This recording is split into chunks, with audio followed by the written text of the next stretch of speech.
আসসালামু আলাইকুম ভিউয়ার্স, আপনারা কেমন আছেন? আশা করি আপনারা ভালো আছেন। আমি আজ আপনাদের মাঝে দুইটা বিষয় নিয়ে আলোচনা করব। একটা হলো যে স্টুডেন্ট আর একটা হলো যে টিচার নিয়ে আলোচনা করব। তো আমরা সর্বপ্রথম স্টুডেন্ট নিয়ে আলোচনা করি যে আসলে স্টুডেন্ট কারা, আর স্টুডেন্ট কারা হতে পারে, আর প্রকৃত স্টুডেন্ট কারা। তো আমি এই বিষয় নিয়ে আলোচনা করব। আর টিচার, প্রকৃত টিচার কাকে বলা হবে এবং টিচার কাদেরকে বলা হয়। তো আমরা প্রথমে স্টুডেন্ট নিয়ে আলোচনা করি। স্টুডেন্টের 7টা লেটার আছে, STUDENT, স্টুডেন্ট। তো স্টুডেন্ট কিন্তু এটা আমরা যখন উচ্চারণ করি, আমরা প্রথমে ছোটোবেলায় যখন আমরা শিখতাম তখন আমরা সিলেবল অনুসারে আমরা শিখতাম। যেমন সিলেবল কাকে বলে? প্রত্যেক ভাঙা ভাঙা শব্দ বা ওয়ার্ডকে সিলেবল বলে। সিলেবল হলো 4 প্রকার। 1 নম্বর হলো যে মনো, 2 নম্বর ডাই, 3 নম্বর ট্রাই, 4 নম্বর হলো পলি। তো আমি কথাটা কেন বললাম যে স্টুডেন্ট এটা হলো যে ডাই সিলেবল। তাহলে স্টুডেন্টের কিন্তু 2টা ভাগ আছে, আর 7টা লেটারে কিন্তু 7টা পয়েন্ট আছে। তো আমরা 7টা পয়েন্ট আমরা আলোচনা করি। তাই প্রথমেই আছে এস। এস মানে কি? তাহলে এসে স্টাডি। স্টাডি মানে কি? অধ্যয়ন, অর্থাৎ পড়াশোনা করা। কিন্তু মোটামুটি এই এসের সাথে সকল ছাত্রছাত্রী অন্তর্ভুক্ত, পড়াশোনা কম বেশি করে। তারপর আমরা আছি টি। টিতে কি? ট্যালেন্ট। ট্যালেন্ট মানে মেধা। আসলে একটা প্রতিষ্ঠানে বা একটা শ্রেণী, একটা ক্লাসে কিন্তু সকলে কিন্তু মেধাবী না। কিছু অংশ মেধাবী আর অনেক অংশই কিন্তু মেধাবী নয়। তাহলে এই টি এর মধ্যে কিন্তু সবাই অন্তর্ভুক্ত না। তারপরে ইউ। ইউতে ইউনিটি। ইউনিটি মানে কি? ঐক্য। আমরা ছাত্রছাত্রীদের মাঝে আমরা এই জিনিসটা একদম কম দেখি, তাদের মধ্যে ঐক্য গঠন নেই। তারপরে ডি। ডিতে ডিসিপ্লিন। ডিসিপ্লিন মানে কি? নিয়মকানুন। তাহলে নিয়মকানুন আমরা সকল ছাত্রছাত্রী এবং শিক্ষার্থীদের মধ্যে দেখি নিয়মকানুন অনেক 100% মধ্যে আমরা 77% দেখি যে নিয়মকানুন ঠিক আছে, কিন্তু 30% দেখি আমরা অনেক শিক্ষার্থীকে দেখি 30% কিন্তু তাদের মধ্যে এটা অন্তর্ভুক্ত নেয়। তারপর দেখি ই। ইতে কি? এনার্জি। এনার্জি মানে কি? শক্তি। একটা স্টুডেন্ট, তার মধ্যে যদি একটা জাগ্রত না থাকে, তার মধ্যে যদি একটা শক্তি না থাকে, তাহলে ওই স্টুডেন্টটা কেমন করে সে তার পড়াশোনা, অর্থাৎ সে স্কুল, অর্থাৎ সে পরিপাটি, অর্থাৎ ওর বন্ধুবান্ধবের সাথে কেমন করে চলাফেরা করতে পারে। তো আমরা একটা উদাহরণ দিই। যেমন আমরা ভাত খেলে আমরা শক্তি পাই, একটা অন্য কিছু খেলে আমরা কি? শক্তি পাই। তেমনি লেখাপড়ার জীবনে আমাদের যদি এনার্জি না থাকে, শক্তি না থাকে, তাহলে কিন্তু আমাদের পড়াশোনায় মনোযোগ বসবে না। আশা করি আপনারা বুঝতে পারছেন। আর এন হলো net and clean. Net and clean মানে হলো পরিষ্কার পরিচ্ছন্ন। একটা স্টুডেন্ট পরিষ্কার পরিচ্ছন্ন থাকবে, তার পোশাক, লেবাস ইত্যাদি সে পরিষ্কার পরিপাটি থাকবে এবং সহপাঠীদেরকে উৎসাহ দেবে পরিপাটি এবং সুন্দর পোশাক এবং সুন্দরভাবে বিদ্যালয়ে আসার জন্য। আর টিতে হলো ট্রুথফুলনেস। ট্রুথফুলনেস মানে কি? সত্যবাদিতা। আমরা অনেক সময় অনেক স্টুডেন্ট আছে, অনেক শিক্ষার্থীও আছে, অনেক অভিভাবক আছে, অনেক টিচারও আছে, দেখি আমরা অনেক সময় কিন্তু আমরা সত্য কথা বলি না। কেন বলি না? দেখা যায় 100%-এর মধ্যে আমরা খুব, যদি আমরা বেশি ধরি, আমরা 30% স্টুডেন্ট সত্য কথা বলি, কিন্তু 70% স্টুডেন্ট কি? মিথ্যা কথা বলি।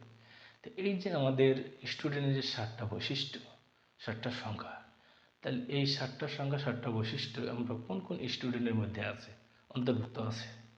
আশা করি এই স্টুডেন্ট, যারা প্রকৃত স্টুডেন্ট, তারা কিন্তু এই 7টা পয়েন্ট তাদের মধ্যে আবশ্যক, কিন্তু 7টা পয়েন্ট তাদের মধ্যে থাকতে হবে, অনিবার্য। এখন আসি টিচার।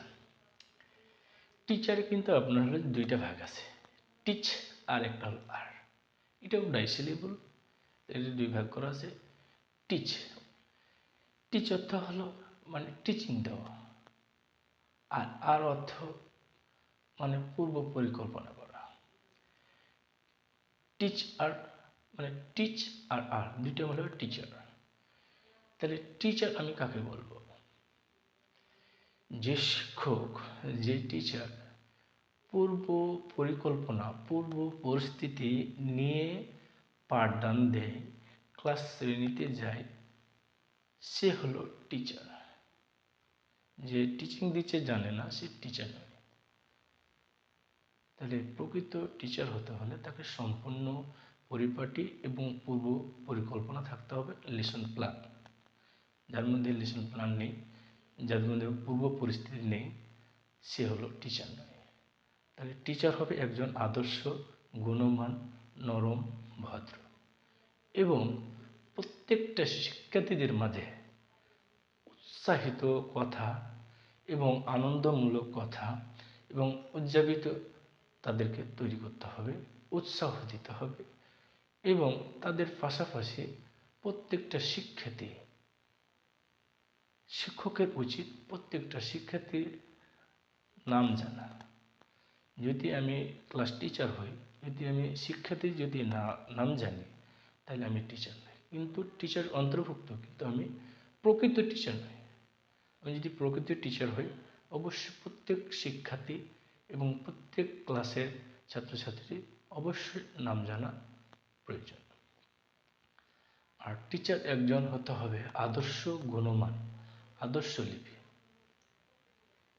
আদর্শলিপি এ কথাটা আমি কেন বললাম, যে আমি যদি ক্লাসে যদি 100% 40 মিনিট ক্লাসে অথবা 1 ঘন্টা ক্লাসে যদি আমি 40 মিনিট ক্লাস অথবা 1 ঘন্টা ক্লাস 60 মিনিট ক্লাসে যদি একটা স্টুডেন্ট, অর্থাৎ ওই ক্লাসে যতগুলো শিক্ষার্থী আছে, যদি সকল শিক্ষার্থীকে যদি আমার ওই যেই দিন আমি পাঠ, অর্থাৎ যদি পার্ট 1 আমি পড়াই, তাহলে আমি ওই পাঠে যদি আমি 100% বোঝাই আর ওই স্টুডেন্ট যদি 80% বোঝে, তাহলে আমি মনে করব আমার জায়গা থেকে ওই স্টুডেন্ট খারাপ নয়।